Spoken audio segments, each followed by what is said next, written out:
একদিন বনি ইসরায়েলের লোকেরা মুসা আলাইহিস সালামকে জিজ্ঞেস করল, হে নবী, পৃথিবীতে আপনার চেয়ে বেশি জ্ঞানী কেউ আছে কি? মুসা আলাইহিস সালাম উত্তর দিলেন, না, আমি সবচেয়ে জ্ঞানী। কিন্তু আল্লাহ এ কথা পছন্দ করলেন না। তিনি মুসা আলাইহিস সালামকে ওহী পাঠালেন, হে মুসা, আমার এক বান্দা রয়েছেন যিনি দুই সমুদ্রর সংযোগস্থলে আছেন, তিনি তোমার চেয়েও বেশি জ্ঞানী। মুসা আলাইহিস সালাম অবাক হয়ে বললেন, ইয়া রব, আমি কিভাবে তাকে পাব? আল্লাহ বললেন, তুমি একটি মৃত মাছ নিয়ে যাত্রা করো, যেখানে মাছটি জীবিত হয়ে পানিতে ডুবে যাবে সেখানেই তিনি আছেন। মুসা আলাইহিস সালাম তার তরুণ শিষ্য ইয়াশা ইবনে নুনকে নিয়ে রওনা দিলেন। তারা একটি থলিতে একটি ভাজা মাছ নিলেন। আল্লাহর হুকুম অনুযায়ী মাছটি যেখানে জীবিত হয়ে যাবে সেখানেই খিজির আলাইহিস সালামকে পাওয়া যাবে। দীর্ঘ পথ চলার পর তারা একটি পাথরের কাছে বিশ্রাম নিলেন। মুসা আলাইহিস সালাম ঘুমিয়ে পড়লেন, আর তখনই অলৌকিক ঘটনা ঘটল। ইয়াশা দেখলেন থলির মাছটি হঠাৎ নড়ে চড়ে উঠল, তারপর পানিতে পড়ে জীবিত হয়ে সাঁতার কেটে চলে গেল। ইয়াশা অবাক, কিন্তু তিনি মুসা আলাইহিস সালামকে জাগালেন না।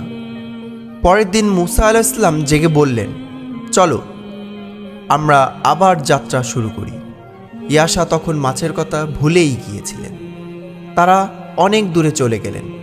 হঠাৎ মুসা আলাইহিস সালাম বললেন, ইয়াশা, আমাদের সকালের নাস্তা দাও তো। ইয়াশা তখন মাছের কথা মনে পড়ে বললেন, আহা, সেই মাছ, সেটি তো পানিতে চলে গিয়েছিল। মুসা আলাইহিস সালাম চমকে উঠলেন, ওহ, তাহলে আমরা সেই জায়গা পেরিয়ে এসেছি। তারা দ্রুত ফিরে গেলেন। সেখানে তারা দেখলেন একজন লোক সবুজ পোশাকে বসে আছেন। তার চেহারায় এক অদ্ভুত জ্যোতি। মুসা আলাইহিস সালাম সালাম দিয়ে বললেন, আপনি কি খিজির? খিজির আলাইহিস সালাম বললেন, হ্যাঁ, তুমি মুসা, বনি ইসরায়েলদের নবী। মুসা আলাইহিস সালাম বললেন, আল্লাহ আমাকে আপনার কাছে পাঠিয়েছেন, আমি আপনার কাছ থেকে জ্ঞান শিখতে চাই। খিজির আলাইহিস সালাম মৃদু হেসে বললেন, মুসা, তুমি আমার সাথে ধৈর্য ধরে থাকতে পারবে না। আমি যা করব তা তোমার বোধগম্য হবে না। মুসা আলাইহিস সালাম জিদ ধরলেন, ইনশাআল্লাহ আপনি আমাকে ধৈর্যশীল পাবেন। খিজির আলাইহিস সালাম বললেন, তাহলে শোনো, তুমি কোনো কিছু সম্পর্কে প্রশ্ন করবে না যতক্ষণ না আমি নিজে তা ব্যাখ্যা করি। তারা একটি নদীর ধারে গেলেন। সেখানে কিছু গরিব জেলে তাদের নৌকা দিয়ে পার করে দিল। হঠাৎ খিজির আলাইহিস সালাম নৌকার কয়েকটি তক্তা উপড়ে ফেললেন। নৌকা ডুবতে শুরু করল। মুসা আলাইহিস সালাম চিৎকার দিয়ে বললেন, এ কি করলেন? এরা তো আমাদের বিনা পয়সায় পার করে দিচ্ছিল। খিজির আলাইহিস সালাম বললেন, আমি কি বলিনি তুমি ধৈর্য হারাবে? মুসা আলাইহিস সালাম লজ্জিত হয়ে বললেন, আমি ভুলে গিয়েছিলাম, ক্ষমা করুন। তারপর তারা একটি গ্রামে গেলেন।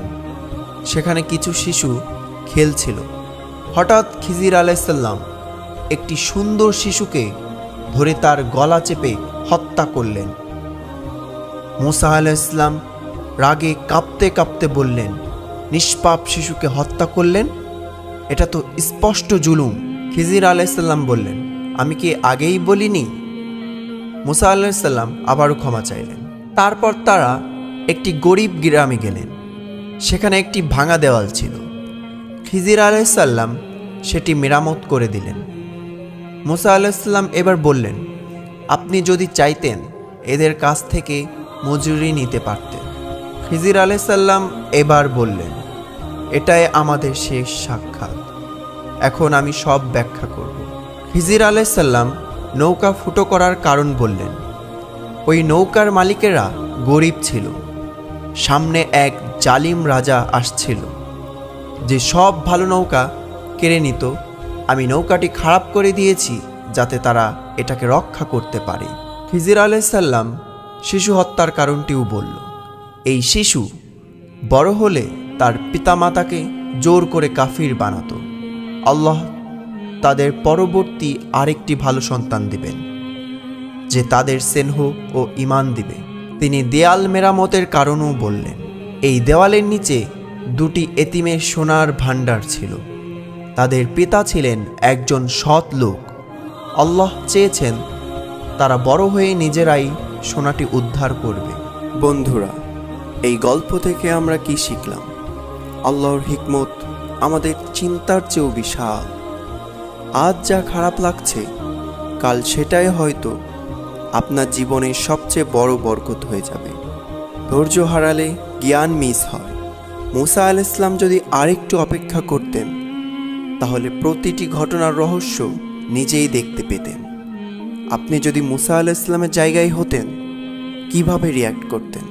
আপনার জীবনে কি এমন কোনো ঘটনা ঘটেছে যেটা প্রথমে খারাপ লেগেছিল, কিন্তু পরে বুঝেছেন সেটাই ছিল আপনার জন্য ভালো? বন্ধুরা, আপনার একটি লাইক হতে পারে আল্লাহর পথে দাওয়াত পৌঁছানোর একটি মাধ্যম।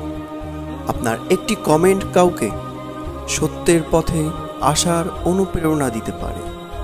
আপনার একটি শেয়ার হয়তো কারো হিদায়াতের কারণ হবে, যার সওয়াব আপনি কিয়ামত পর্যন্ত পেতে থাকবেন ইনশাআল্লাহ। আর আপনার একটি সাবস্ক্রাইব আপনাকে ইসলামের আলো পৌঁছে দেবে সবার আগে, যা হয়তো আপনার কবরকে নূরে পরিপূর্ণ করে তুলবে। আসুন দাওয়াতের এই মহৎ কাজে আপনি ও আমরা একসাথে অংশ নিই। সালাম আলাইকুম।